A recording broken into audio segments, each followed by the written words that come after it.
আজকে আমি পড়ে যাচ্ছি এই নদিয়ার মাটিতে, যদি এই মাদ্রাসার পাশে কেউ লটারির কাউন্টার লাগান, আজ রাতে ইস্তেগফার করে কাল থেকে বন্ধ করে দেন, অন্য ব্যবসা করুন।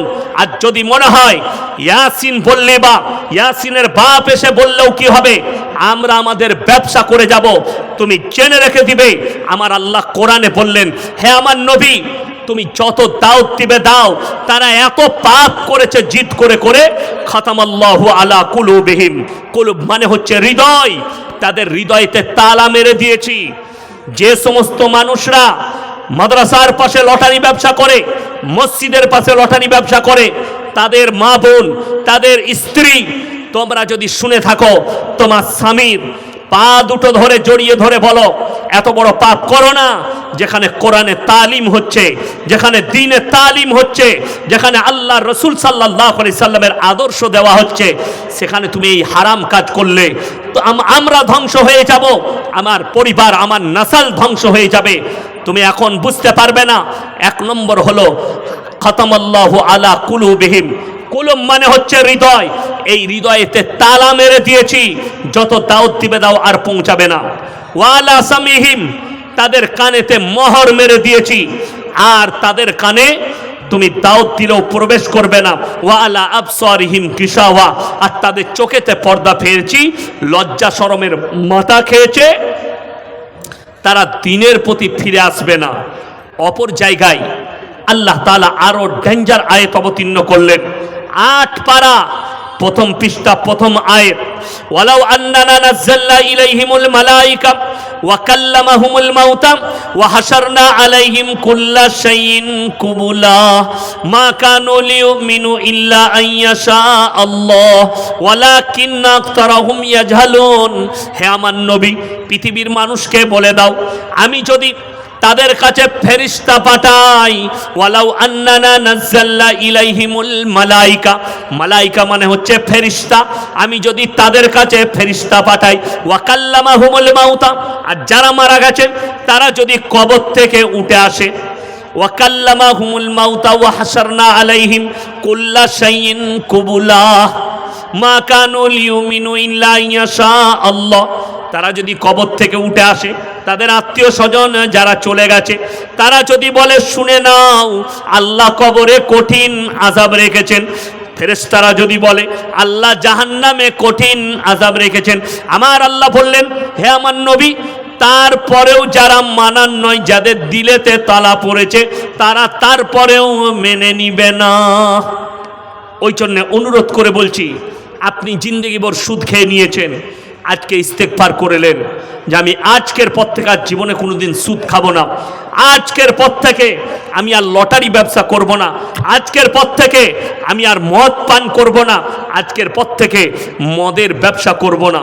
আমার বন্ধুগণ, এই মুর্শিদাবাদ, নদিয়া, মালদার বেশিরভাগ আমার যুবক ভাইয়েরা, কচিকাচারা, এরা হিরোইন, মদ, গাঁজায় আসক্ত হয়ে পড়েছে। কে করলো? এটাও বেঈমান কাফেরদের একটা চক্র। তুমি ইস্তেগফার করো, মসজিদে ফিরে এসো, ইমানদারির সঙ্গে বলুন, 5 ওয়াক্তের নামাজ পড়া ফরজ না? ফরজ নয় বাবা, ফরজ।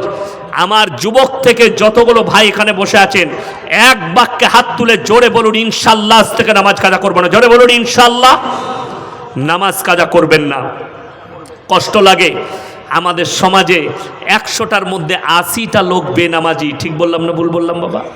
80টা লোক বেনামাজি, এবং 20টা লোক যে নামাজি আছে, এদের মধ্যে 10টা এমন লোক আছে, কে কি করছে জানি না, আমি খালি মসজিদে যাব, নামাজ পড়বো, পালিয়ে আসবো, গ্রামের লোক জাহান্নামে যাক। এরকম অনেক লোকের নিয়ত আছে, অনেক নামাজির। এই লোকটা মুমিন হতে পারে না, লেখে নিয়ে যান। এরকম যাদের নিয়ত আছে, আমি মসজিদে বাড়ি থেকে যাব, উজু করব, নামাজ পড়ব, বাড়ি পালিয়ে আসবো, গ্রামে কে কি করছে আমি জানি না, তুমি মুমিন হতে পারো না। কেন? ইয়া আইয়ুহাল্লাযীনা আমানু কুলু আনফুসাকুম ওয়া আহলিকুম নার, হে ঈমানদার ব্যক্তিরা, তোমরা জাহান্নামের আগুন থেকে বাঁচো এবং তোমার আহলে বর্গকে বাঁচাও, তোমার আত্মীয় স্বজন, পাড়া প্রতিবেশী সকলকে বাঁচাও। আপনি রাস্তা দিয়ে যাচ্ছেন মসজিদে নামাজ পড়তে, 5টা যুবক বসে আছে, তারা আড্ডা মারছে। আপনার নৈতিক দায়িত্ব, ইমানি দায়িত্ব তাদেরকে দাওয়াত দেওয়া, ভাই আজান হয়েছে তোরা নামাজ পড়বি না, গুনাহ হবে, তাড়াতাড়ি চল নামাজ পড়তে। এই দাওয়াতটা তাদেরকে দেন। তাদের 3 দিন 4 দিন দেবেন, 1 সপ্তাহ দিবেন। আল্লাহ তাদের মধ্যে যদি হিদায়েত দিয়ে দেয়, আপনিও কামিয়াব হয়ে যাবেন আমার ভাই। ওই জন্য আমরা হারাম থেকে নিজেকে অ্যাভয়েড করবো, জোরে বলুন ইনশাল্লাহ।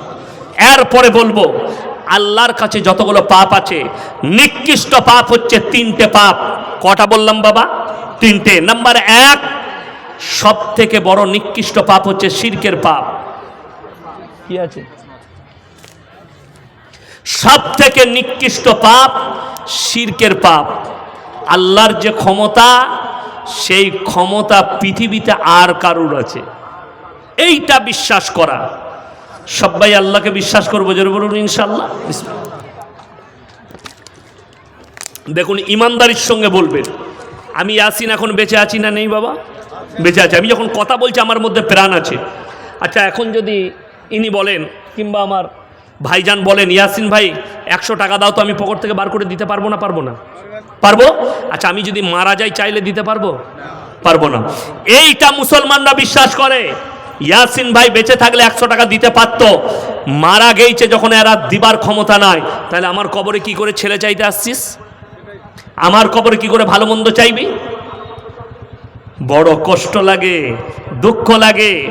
আল্লাহ ছাড়া পৃথিবীতে ভালো মন্দের মালিক কেউ নেই। নবীজি সাল্লাল্লাহু আলাইহি সাল্লামের হাদিস, আখরি জামানায় আমার 1 শ্রেণীর উম্মতি তারা মুশরিক কাফের হয়ে যাবে। তারা কবরের পুজো শুরু করবে, তারা গাছের উপাসনা শুরু করবে, তারা মূর্তির উপাসনা শুরু করবে। আচ্ছা বলুন তো, এই জালসাটা মাদ্রাসার উন্নতি কল্পে, এই জালসায় আমরা জালসা শুনতে বসেছি, এর দ্বারা নেকি পাবো না? পাবো না বাবা? পাবো। সবাই একবার আমার সঙ্গে বলুন তো, সাল্লাল্লাহু আলাইহি ওয়াসাল্লাম। হাদিসে কি আছে জানেন? একবার যদি কেউ নবীজির ওপরে দরুদ পাঠ করে, আল্লাহ তার উপরে 10 বার রহমত বর্ষিত করে। আর একবার জোরে বলুন সাল্লাল্লাহু আলাইহি ওয়াসাল্লাম। তার মানে এখান থেকে আপনি নেকি পাবেন, আমল মজবুত হবে, ইমান মজবুত হবে কোরআন হাদিস শোনার পরে।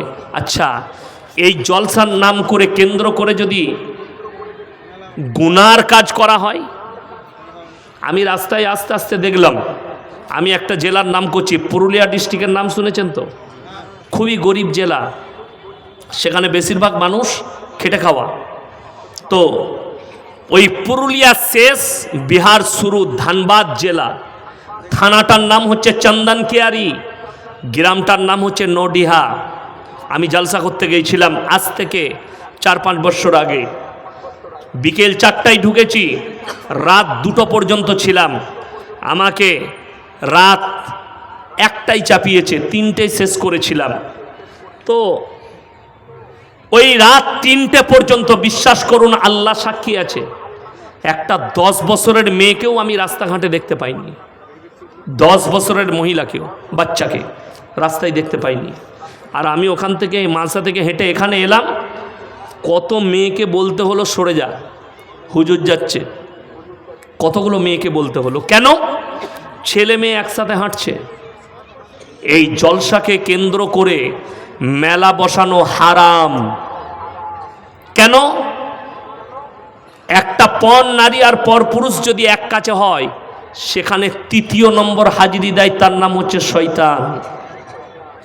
কোরআনে আছে, ইন্না শাইতানা লিল ইনসানি আদুব্বুম মুবিন। শয়তান হচ্ছে মানুষের প্রকাশ্য দুশমন। যারা এখানে বিভিন্ন গ্রাম থেকে এসছেন, জলসা কমিটি আছেন, তাদেরকে অনুরোধ করছি, জলসা দিলে যদি ভয় থাকে, রাতের বেলায় আটকানো যাবে না, ছেলে মেয়ে এক কাছে হবে। জলসাটাকে পরিবর্তন করে দিনের বেলায় করুন, দিনে করে দেন, মাদ্রাসাওয়ালারা দিনে করুন।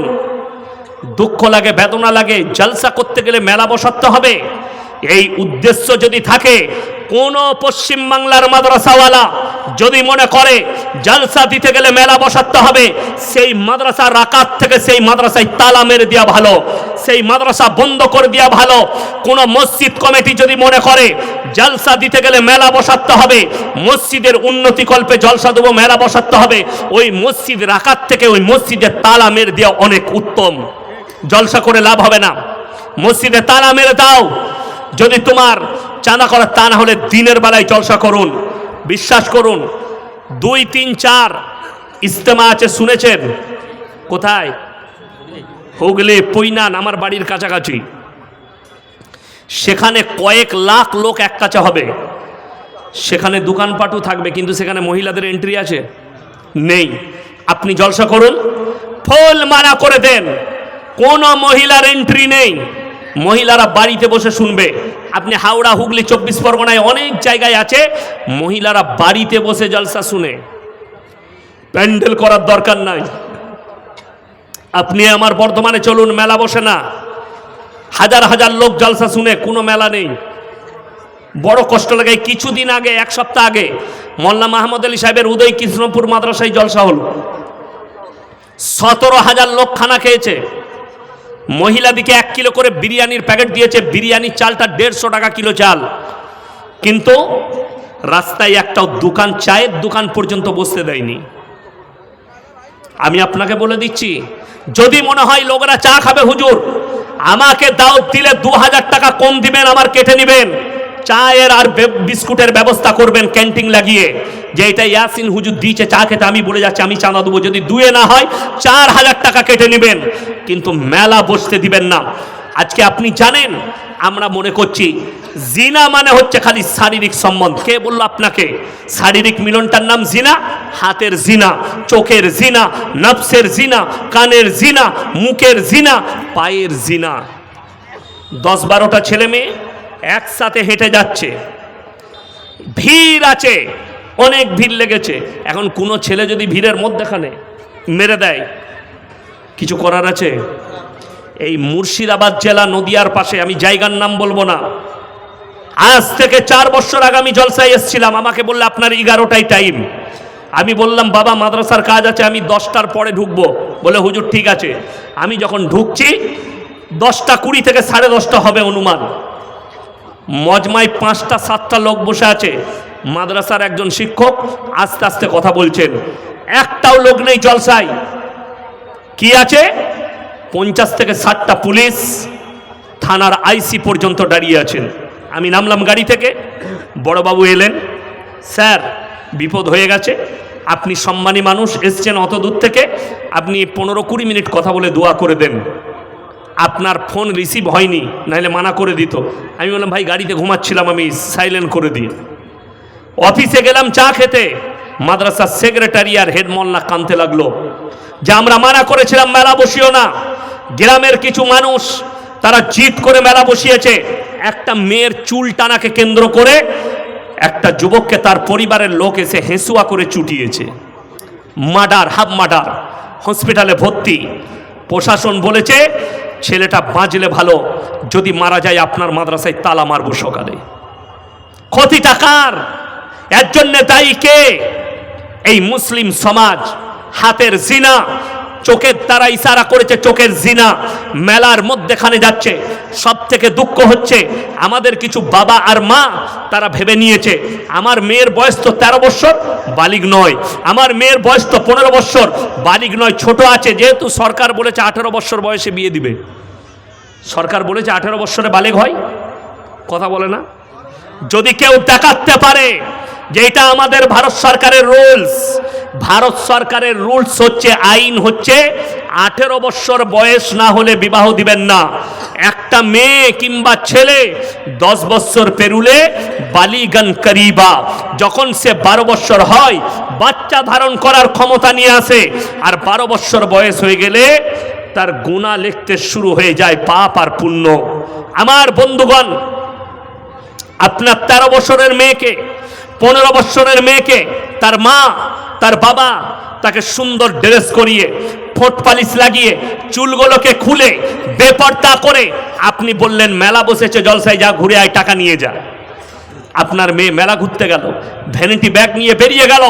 আমার কথাগুলো গায়ে নেবেন না, যেহেতু ওই মাটা শুধু তোমার মা নয়, আমরা দিনের দায়ী, ওই মাটা আমাদের মা, ওই ইজ্জতটা আমাদের ইজ্জত। একটা মুসলমান নয়, একটা নারীর ইজ্জত আমাদের ইজ্জত। রাসূলের হাদিস শুনেলেন, একজন বেঈমান কাফেরের মেয়ে রাস্তা দিয়ে পেরিয়ে যাচ্ছেন, তার মাথায় কাপড় নেই। নবীজি সাল্লাল্লাহু আলাইহি সাল্লাম নিজের মাথার পাগড়িটা খুললেন, তার মাথায় চাপালেন। সাহাবীরা বলেন, ইয়া রাসূলুল্লাহ, এটা মুশরিকের বিটি।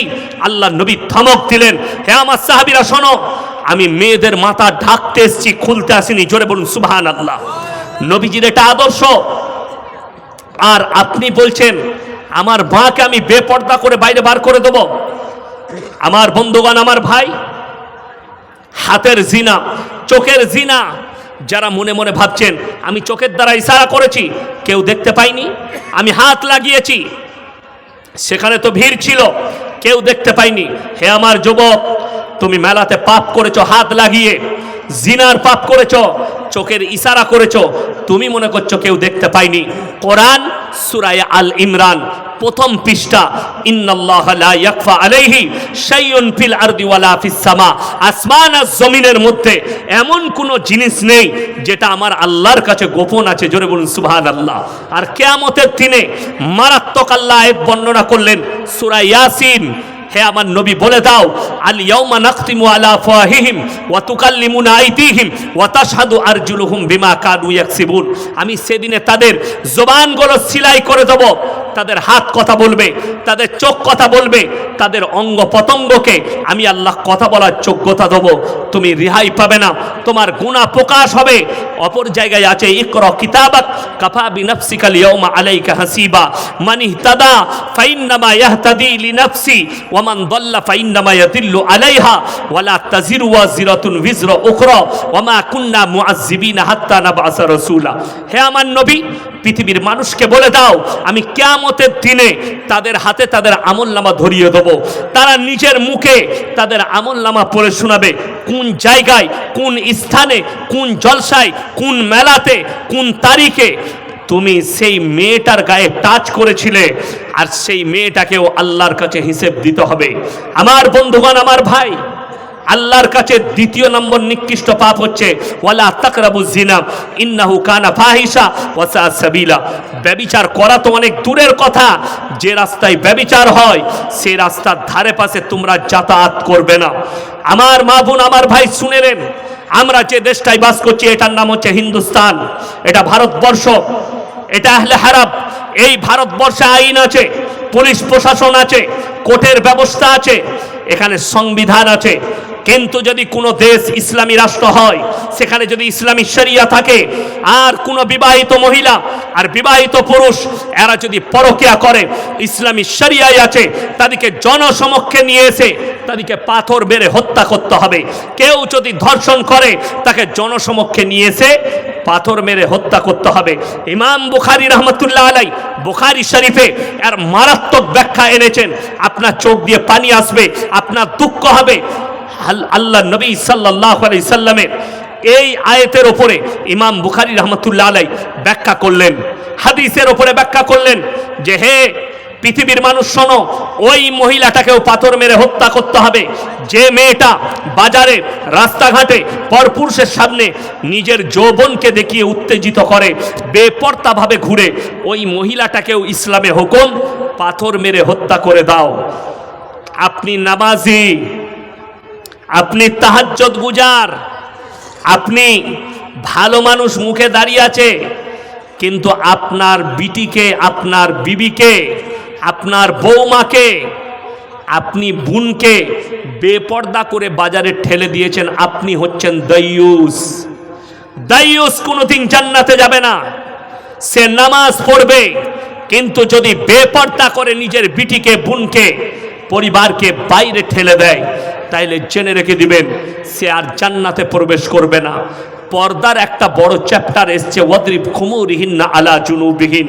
হে নারী, তুমি পর্দা নির্ধারিত করো, তোমরা কোনোদিন ধর্ষিতা হবে না, লাঞ্ছিত হবে না। অবাক লাগে, আপনাদের এখানে চকলেটের দোকান আছে না নেই? আছে। একটা পালস চকলেটের দাম কত? কথা বলেন। 1 টাকা। একটা পালস চকলেটের দাম 1 টাকা। সেটা প্যাকেটের মধ্যে থাকে না বাইরে থাকে? প্যাকেটের মধ্যে। কোনো দোকানদার যদি ছিঁড়ে প্লেট রেখে বিক্রি করে কেউ কিনবে কেন? ধুলো পড়ে গেছে, মাছি বসেছে। আমি যদি ওটা খাই আমার পেটের ক্ষতি হবে, আমার শারীরিক অসুস্থতা আসবে। আপনি 1 টাকা চকলেটের ইজ্জত বুঝলেন, নিজের মায়ের ইজ্জত বুঝতে পারলেন না, নিজের বিটির ইজ্জত বুঝতে পারলেন না, নিজের বোনের ইজ্জত বুঝতে পারলেন না। আমার বন্ধুগণ শুনুন, শুধু আপনার স্ত্রী একা জাহান্নামে যাবে না, একটা মহিলা একটা মেয়ে একা জাহান্নামে যাবে না। সে যখন জাহান্নামে যাবে তার স্বামীকে নিবে, তার বেটাকে নিবে, তার বাপকে নিবে, তার ভাইকে নিবে, সঙ্গে করে নিয়ে সে জাহান্নামে প্রবেশ করবে। কেন? আল্লাহ, এটা আমার বেটা জীবনে আমাকে পর্দার নসিহত করেনি, আমি বেপর্দাভাবে ঘুরেছি, নসিহত করেনি। আল্লাহ, এটা আমার স্বামী জীবনে আমাকে এক চর মারেনি, জীবনে আমাকে গালে চুমু খেয়ে বলেনি, হে আমার স্ত্রী, যদি জান্নাত পেতে চাও নিজেকে ঢেকে নাও, পর্দার মধ্যে এসো। আজীব লাগে, আপনার মেয়েকে বাজারে যেতে হবে। সেদিনে মুর্শিদাবাদে আপনারা মোবাইলে দেখেছেন, আমার সঙ্গে এক জায়গায় ঝামেলা হয়েছিল এই মেলা বসাকে কেন্দ্র করে, দেখেছেন না? দেখেনি মোবাইলে, আপনারা দেখেছেন। আমি পালিয়ে আসছিলাম। যাই হোক, আল্লাহ তাদেরকে সহি বোধদান করো। বিশ্বাস করবেন না, মজমায় 20টা 25টা লোক, 15টা লোক, একজন আলেম বক্তব্য দিচ্ছে, ভালো আলেম, অথচ মেলাতে 5000 লোক ছেলে মেয়ে ঘোরাফেরা করছে। আমি আর নিজেকে কন্ট্রোল রাখতে পারলাম না, এরকম জলসা কেন করব, কিসের জন্য করব? তো সেখানে একটা কাঠ মৌলবি ছিল। কাঠ মৌলবি জানেন আপনারা? জানেন না? গাইমুখো হেলে জানেন? গাইমুখো হেলে একজন ঘোষ রাতের বেলায় গাই দোয়াতে ঢুকেছে, গোয়ালে। গাই মনে করে এড়ে গরুটাকে দোয়াতে গেছে, মেরেছে লাত, তখন দেখছে এটা গাই। মানে গায়ের মতো মুখটা কিন্তু এড়ে গরু, গাই মনে করে দোয়াতে গেছে। মৌলবি গছের অনেক মাল বেরিয়ে গেছে। সে আমাকে বলছে স্টেজে, বলছে একটা গ্রামে গোলদারি দোকান থাকে, থাকে না? থাকে না? গোলদারি দোকান 1টা 2টো 3টে থাকে। সেইখানে তো মা বোনেরা বাজার করতে যায়। আমি বলে, হারাম করো, ওটা তোর প্রবলেম, ওটা শরীয়তের প্রবলেম নয়, শরীয়তে জায়েজ নেই। যদি কোনো বাপের বেটা মৌলবি জায়েজ বলতে পারে, যেখানে বসতে বলবেন, যে মাদ্রাসায় বসতে বলবেন, আমি রেডি আছি। সেই বাপের বেটা মৌলবি আমি এমনি কথা বলবো না, আমার 50টা চ্যানেল থাকবে, গোটা পশ্চিম বাংলায় জাতি দেখবে যে সেই মৌলবি ফতোয়া দিচ্ছে গ্রামে দোকান থাকলে মেয়েরা দোকান করতে যেতে পাবে। আর আমি বলছি আল্লাহর কসম, হারাম, যেতে পাবে না।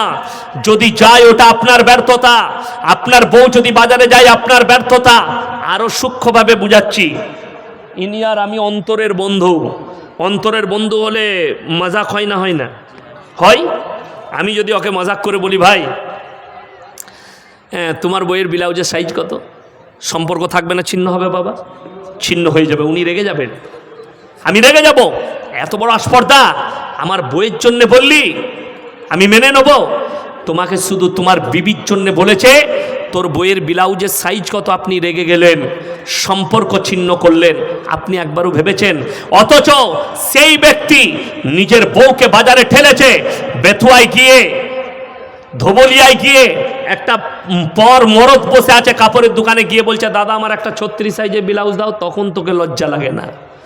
হাইরে দুঃখের বিষয়, আমাদের সমাজের মুসলমান চায়ের দোকানে হারামখোর 3 ঘন্টা আড্ডা মারছে, আর বউকে বলছে শাড়ি আর ব্লাউজ তুই টোটোয় গিয়ে কিনে নিয়ে আয়। ঠিক বললাম না ভুল বললাম? স্বামীর দায়িত্ব কি জানেন? আমার গাড়িতে গিয়ে দেখে আসুন। আমি কোচবিহার থেকে আসছি, আমি সকাল যখন হয়েছে 6:30 7টা, আমি আমার গিন্নিকে ফোন করেছি, কি বাজার লাগবে বলো? বলে আজকে কিচ্ছু লাগবে না, রান্না করে নিয়েছি। ঠিক, আমরা কালকে কি কি লাগবে আমি সেগুলো কিনে নেব। আমি বেলডাঙ্গা বাজারে কিনেছি, আমার গাড়িতে ভরা আছে। কেন? আমি জানি এটা আমার নৈতিক দায়িত্ব, এটা আমার শরীয়তি দায়িত্ব, যে আমার বিবিকে কষ্ট দেওয়া যাবে না, কেউ কারুর বিবিকে কষ্ট দিবেন না। কেন? কেন সে বাজারে যাবে? তার প্রয়োজন তো আপনি মিটাবেন। তাকে পর্দায় রাখার দায়িত্ব কার? বিবির না আপনার? কথা বলেন। আমাকে সেদিনে আপনাদের এই নদিয়াতি থানার পাড়ার কাছে এক জায়গায় জলসাই ছিলাম, তো স্টেজ থেকে নেমেছি, একজন যুবক আমাকে জিজ্ঞেস করলে, হুজুর মেয়েরা কি সাজসজ্জা করতে পারে? একটু ঠোঁট পালিশ। আমি বলো অবশ্যই করবে। ঠোঁট পালিশ লাগানো, শুয়োরের চর্বি লাগানো আছে, লাগাও। অতি তুমি চুমু খাবে শুয়োরের চর্বি, কি বুঝলেন? শুধু তাই নয়, যে মায়েরা নেল পালিশ লাগায়, অনেক মেয়েরা নেল পালিশ লাগায় না, লাগায় না, আপনি আপনার বিবিকে মানা করবেন, ওই নোকেতে কিন্তু মেহেদি লাগাতে পারবে, নোকে মেহেন্দি লাগাতে পারবে, জায়েজ আছে। কিন্তু যদি কেউ নেল পালিশ লাগায় হারাম, তার ফরজ গোসল হবে না, তার উজু হবে না, এটা মাথায় রাখবেন। এখন একটা মেয়ে সুন্দর কাপড় পরবে, কানের একটা ভালো দুল পরবে, হাতে চুড়ি পরবে, ভালো একটু পাউডার মেখে নিবে, যেটা সৌন্দর্যতা লাগবে। স্বামী আসার আগে স্ত্রীর উচিত অপেক্ষা করবে সুন্দরভাবে সেজে, স্বামী যেন বাড়িতে ঢুকে আমাকে দেখে যেন তার মনটা ভরে যায়। কিন্তু দুঃখের বিষয়, আমরা বাজার থেকে এলে ঘরে ঢুকে বউটাকে দেখে মনে হয় এটা খেপিটা, কাপড় ছিঁড়া, কাপড়ে গোবর লেগে আছে, কাদা লেগে আছে, হাতে কালি, এইছে, হ্যাঁ চা দুবা, সরে যা। ও তখন মনে মনে ভাবছে আমাকে তো আর ভালোবাসে না, তাইলে ওর অন্য কোথাও চক্কর আছে। অনেক মেয়ের সন্দেহ এরকম, ঠিক বললাম না ভুল বললাম?